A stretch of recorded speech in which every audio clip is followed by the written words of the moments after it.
Türkmenistanyň paýtagtynda döwlet edaralarynyň we kärhanalarynyň işgärlerine COVID-19 keselini anyklamak boýunça testden geçmek tapşyryldy.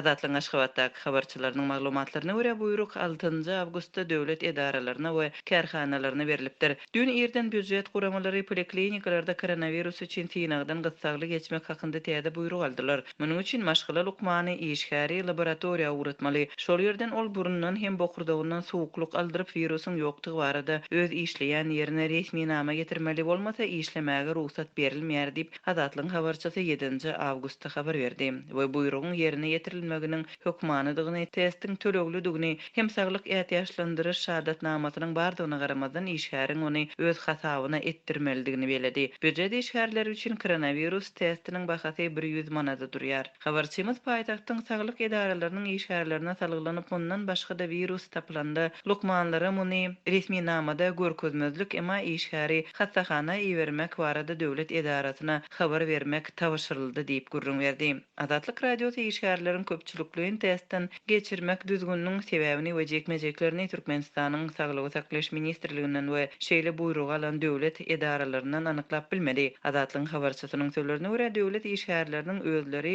aýlyk haklarynyň gelmegine gabat gelen bu täze buyrugyň döwlet edaralarynyň işgärleriniň girdejilerinden serişdeleri saklap galmak baradaky nowatdaky bir usul bolmagyny çak edýärler. Türkmenistanyň döwlet işgärlerinden dürli maksatlar şolsanda dezinfeksiýa hem saglyk barlyklary üçin girdejilerden iýdigderli pul alınýar. Soňky hepdelerde Türkmenistan koronavirusa garşy görüşmek üçin bütün dünýä saglyk guramasyndan we Birleşen Arap Emirliklerinden gumanitar kömegini aldy. Şol bıraktyň özünde de COVID-19 alamatlary bolan näsaglykdan ýylatyň hem lukmanlaryň arasyndaky keselçiligiň we ölümüň ýaýramagyna garamazdan häkimetler ýurtda koronavirusyň bardygyny resmi taýdan ikrar etmeýärler. Türkmenistan dünýäniň beýleki ýurtlary tarapyndan COVID-19'a garşy berk çäklendirmeli durmuşa geçirýär. Üstesine Türkmenistanda hususy kärhanalar ýapylýar we döwlet sektorundaky işgärler köpçülikligiň töleksiz ruhsat berilýär. Bu aralykda COVID-19 alamatly kesel ýurtda ýaýramagyny dowam etdirýär. 7 awgustda Adatlyň habarçylary Aşgabatdaky ýagdaýlar barada şeýle habar berdiler. Gartaşan adam ýokary gyzgynlyk keseli başdan geçirdi we sagalyp başlady. Ýöne onuň aýaly keselledi. Ol özüni gaty erbet duýdy, dem alyp bilmedi we oturup uklamaly boldy. Antibiotikler oňa kömek etmedi, ol hasam erbetleşdi. Koronavirus synyň resmi netijeleri aýalda hem onuň adamsynda negativ boldy, emma ikisi de demir ýol keselhanasyna kedildi. Floragrafiýa äriniň öýkünine bölekligiň zeper ýetenligini, aýalyň öýküniniň bolsa bütünlegi garalyp gidenligini görkezdi. Hastahanada olara dermanlar berilýär, emma soň garyndaşlaryndan talap edilýär. Ýöne hastahanada iýmit ýa-da agyz suwy ýok, garyndaşlary getirmeli bolýarlar. Bir ay öň 8-nji poliklinikada ýogulan garry maşgala lukmanyň koronavirusdan ölenligi tasdiklandy.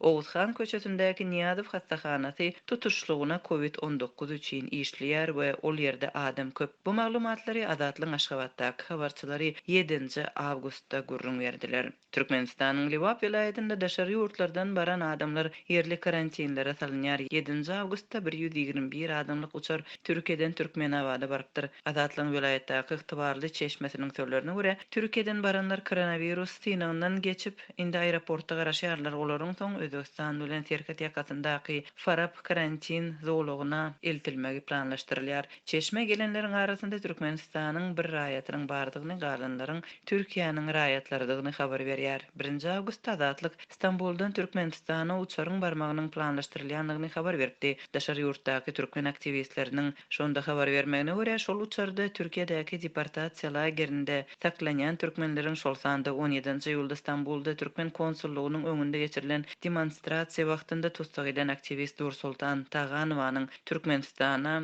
uğradylmagynyň göz öňünde tutulýanlygy aýdylypdy. Adatlyň çeşmesi 7 awgustda daňdan Türkiýeden baran uçurda Nursultan Taganowanyň bolmanlygyny habar berdi. Marda vilayetden giriş we çykyş çäklendirildi. Munyň üçin adamlardan iş ýerinden we saglyk resmi namalary talap edilýär. Vilayetyň içinde hereket etmek üçin maskalaryň dakylmagy hökmany hataplanýar. Dün mardan çykyş ýapyldy. Barlygyny okudunda gelenlerden iş ýerinden şahadatnama we saglyk resmi namasy talap edilýär. Bu şahatnamalar bolmasa geçmäge ruhsat berilmeýär. Awtobuslarda maskasız transportda girmegen gadagan edilenligi barada bildirişler bar. Emma sürüjiler muňa gözegçilik etmeýärler we adamlar muňa kän bir reaksiýa görkezmeýärler. Awtobuslarda durulýan ýerleriň hatabyna goşmaça oturguşlar goýuldy. Ýagny boş ýerleriň hemmetini oturguşlar bilen doldurdular diýip Azatlygyň habarçysy 7 awgustda mardaky ýagdaý barada görünýärdi.